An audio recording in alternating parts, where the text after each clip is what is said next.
Salam sejahtera untuk kita semua. Perkenalkan nama saya Yohana Kaslina, yang pada kesempatan kali ini saya akan mempresentasikan hasil seminar outline saya yang berjudul Perencanaan Jaringan Air Bersih untuk Kecamatan Jagoi Babang, Kabupaten Bengkayang. Adapun terlebih dahulu, saya ingin mengucapkan terima kasih kepada kedua dosen pembimbing saya, yaitu kepada Ibu Dr. R. Kartini, MT, IPU ASEAN Eng ACPE, dan juga kepada Ibu Insinyur Aswa Nirmala MTIPM, dan juga yang saya hormati kepada Bapak Dr. Stefanus Barlian Surya Masoeka, STMTIPM, dan juga kepada Bapak Danang Guntoro, STMTIPM, yang telah hadir pada seminar outline saya hari ini.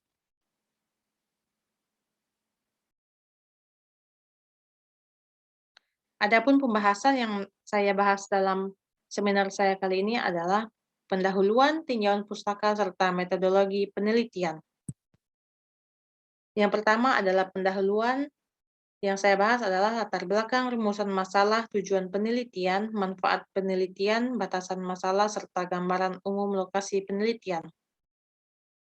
Latar belakang, masalah penyediaan air bersih saat ini menjadi perhatian khusus bagi negara-negara maju maupun negara yang sedang berkembang.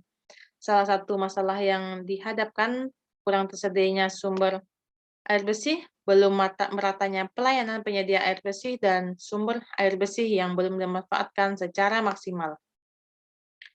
Pelayanan perusahaan air minum PDAM di Kecamatan Jagoi Babang belum berfungsi dengan meningkatnya kebutuhan air bersih di masa mendatang, serta belum berfungsinya pelayanan perusahaan air minum PDAM. Selain itu, Jagoi Babang saat ini sedang dibangun pintu lintas batas negara dengan negara tetangga Sarawak, maka sarana dan prasarana air bersih sangat diperlukan. Adapun rumusan masalah yang saya bahas adalah jumlah kebutuhan air bersih di Kecamatan Jagoi Babang belum mencukupi. Pelayanan perusahaan air minum PDAM di Kecamatan Jagoi Babang belum berfungsi. Adapun tujuan penelitiannya adalah mengetahui jumlah ketersediaan air bersih, mengetahui jumlah kebutuhan air bersih pada saat ini dan 20 tahun yang akan datang, serta mendesain jaringan pipa primer yang akan dipakai untuk distribusi ke daerah pelayanan. Adapun manfaat penelitiannya adalah sebagai sumbangsih pemikiran atau pertimbangan kepada instansi terkait, dalam hal ini PDAM, dalam upaya meningkatkan pelayanan air bersih masyarakat, serta memberikan data dan informasi awal kepada peneliti untuk melaksanakan penelitian lanjutan. Batasan masalahnya adalah software yang digunakan untuk mensimulasikan sistem jaringan perpipaan air bersih di Kecamatan Jagoi Babang ini adalah EPANET 2.0. Penelitian ini hanya memproyeksikan sampai 20 tahun ke depan, yaitu tahun 2022 sampai 2042, serta tidak membahas anggaran biaya. Gambaran umum lokasi penelitian.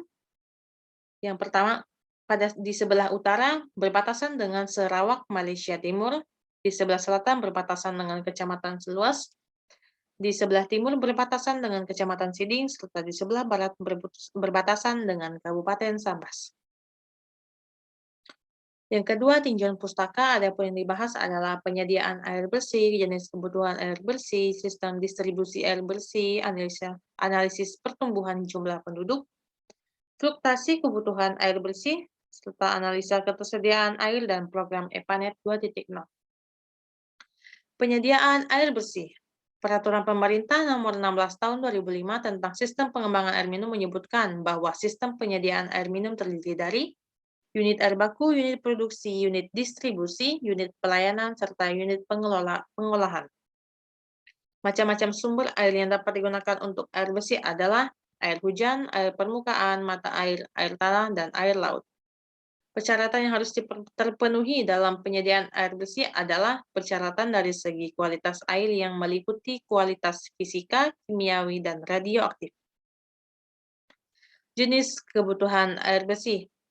Kebutuhan air domestik meliputi kebutuhan air rumah tangga untuk masak, mandi, dan minum.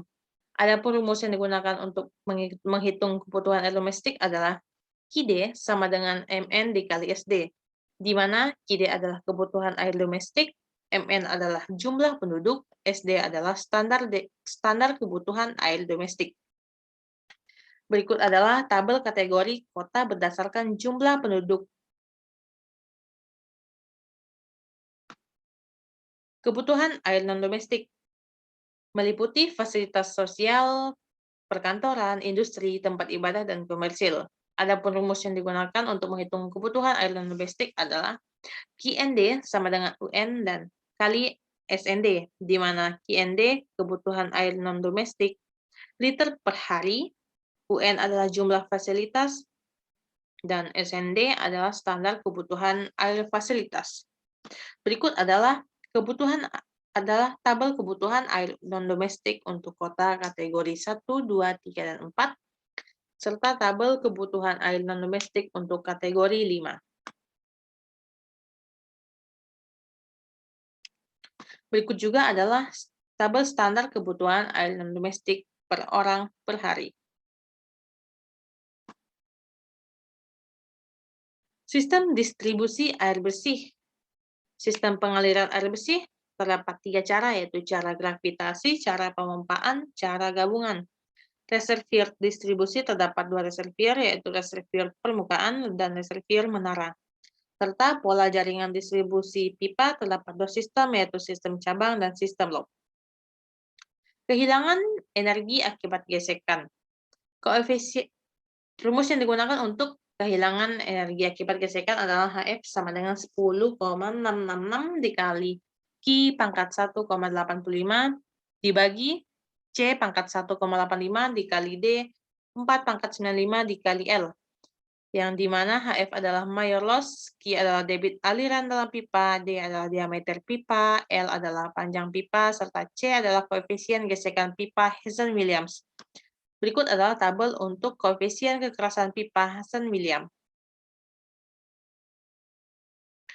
Kehilangan energi mirror. Rumus yang digunakan adalah HL sama dengan K dikali V pangkat 2 dibagi 2 kali G, di mana HL adalah mirror loss, K adalah koefisien kehilangan tinggi tekan minor, V adalah kecepatan rata-rata dalam pipa, serta G adalah percepatan gravitasi. Berikut adalah tabel nilai K perlengkapan pipa. Analisis pertumbuhan penduduk. Yang pertama, menggunakan rumus arithmetic rate of growth method, yaitu PN sama dengan PO ditambah KA dalam kurung TN dikurang TO, di mana KA itu adalah PA P2 dikurang P1 dibagi T2 dikurang T1, di mana PN adalah jumlah penduduk pada tahun ke-N, PO adalah jumlah penduduk tahun pertama pencatatan, TN adalah tahun ke-N, TO adalah tahun dasar, KA konstanta aritmetik, P1 jumlah penduduk yang diketahui, P2 adalah jumlah penduduk yang diketahui pada tahun terakhir, serta T1 tahun ke-1 dan T2 tahun kedua yang diketahui. Yang kedua, geometric rate. Rumus yang digunakan adalah PN sama dengan PO di dalam kurung 1 ditambah R pangkat N, di mana R adalah akar kuadrat dari N, serta PN per PO dikurang 1, di mana PN adalah jumlah penduduk pada tahun ke-N, PO adalah jumlah penduduk pada tahun awal, R adalah laju pertumbuhan penduduk, dan N jumlah interval tahun. Yang ketiga adalah last square rate, yang dimana rumusnya adalah Y sama dengan A plus B dikali X, di mana Y adalah nilai perkiraan jumlah penduduk, B adalah konstanta, dan X selisih tahun perkiraan dengan tahun dasar perhitungan. Pemilihan metode proyeksi penduduk menggunakan angka korelasi dari data yang diketahui, di mana R adalah angka korelasi dari data yang diketahui, X adalah jumlah penduduk berdasarkan data sekunder dari BPS, dan Y jumlah penduduk berdasarkan hasil proyeksi, dan N adalah jumlah data. Fluktuasi kebutuhan air bersih. Kebutuhan air harian rata-rata dihitung menggunakan rumus QRH, Q domestik, ditambah Q non-domestik, ditambah Q kehilangan air, di mana KRH adalah kebutuhan air harian rata-rata, Q domestik adalah kebutuhan air domestik, Q domestik kebutuhan air non-domestik, dan Q adalah kehilangan air. Serta kebutuhan air hari maksimum menggunakan rumus QHM sama dengan FHM dikali QRH, di mana FHM adalah faktor harian maksimum dan QRH adalah kebutuhan air rata-rata. Kebutuhan air pada jam puncak menggunakan rumus QPH dan sama dengan FJP dikali QRH, di mana FJP adalah faktor kebutuhan air jam puncak, serta QRH adalah kebutuhan air rata-rata liter. Analisa ketersediaan air. Yang pertama, pengukuran penampang melintang sungai menggunakan rumus luas trapesium setengah dikali A plus B dikali T, di mana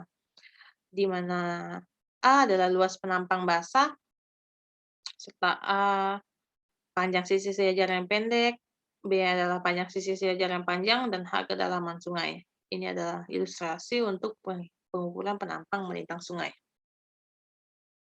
Pengukuran kecepatan arus dengan km dibagi dalam 3 section jika lebar sungai lebih dari 3 meter, di mana V1 adalah kecepatan aliran section 1 atau V1, V2 adalah kecepatan aliran V2, V3 adalah kecepatan aliran V3. V02 adalah kecepatan aliran menggunakan current meter di kedalaman 0,2 H. Serta V0,6 adalah kecepatan aliran menggunakan current meter di kedalaman 0,6 H. Dan V0,8 adalah kecepatan aliran menggunakan current meter di kedalaman 0,8 H. Sehingga V saluran atau V rata-rata yaitu jumlah dari V1, V2, dan V3 itu ditambah semuanya. Kemudian hitung debit aliran menggunakan rumus Q sama dengan A dikali V, di mana A tadi adalah luas penampang sungai dan V adalah kecepatan aliran rata-rata. Analisa ketersediaan air menggunakan metode MOOC. Metode MOOC dikembangkan untuk menghitung debit bulanan rata-rata. Secara garis besar, perhitungan debit dengan metode MOOC dapat dijelaskan dengan diagram alir pada gambar di bawah ini. Data yang digunakan untuk menghitung metode MOOC adalah data partisipasi, klimatologi, dan catchment area.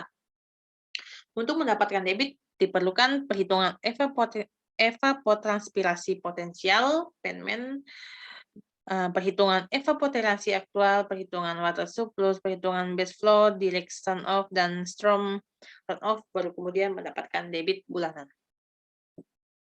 Program EPANET 2.0 menggunakan data input dan output.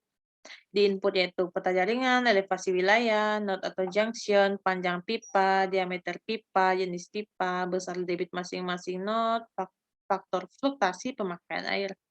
Serta yang terdapat dalam output adalah hydraulic head masing-masing titik, tekanan air, flow, aliran, velocity atau kecepatan, unit head loss, atau dan lainnya.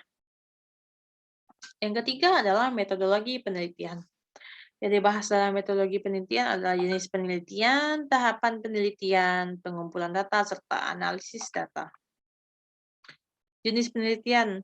Penelitian ini dapat dikategorikan sebagai studi kasus bersifat deskriptif kualitatif, yang artinya suatu metode penulisan yang menjelaskan atau menerangkan suatu pernyataan, berapa banyak, how much, how many. Setelah data terkumpul semua, baru disusun kemudian diklarifikasikan dan selanjutnya dianalisa, kemudian baru diambil satu kesimpulan dan saran-saran dalam pemecahan masalah yang berhubungan dengan kasus ini. Sumber yang digunakan sebagai referensi penelitian bisa dilihat di tabel. Menggunakan penelitian dari dengan judul Perencanaan Jaringan Air Bersih di Desa Bolo, Kecamatan Kupang Barat, Kabupaten Kupang, elevasi sistem jaringan distribusi air bersih PDAM Kecamatan Sungai Raya, Kabupaten Kuburaya, dan yang lainnya. Tahapan penelitian bisa dilihat di tabel, maksud saya bisa dilihat dalam diagram alir berikut.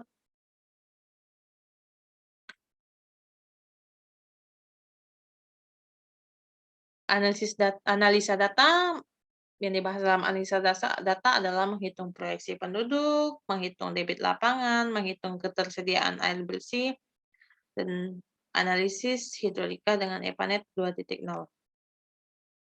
Sekian presentasi outline saya.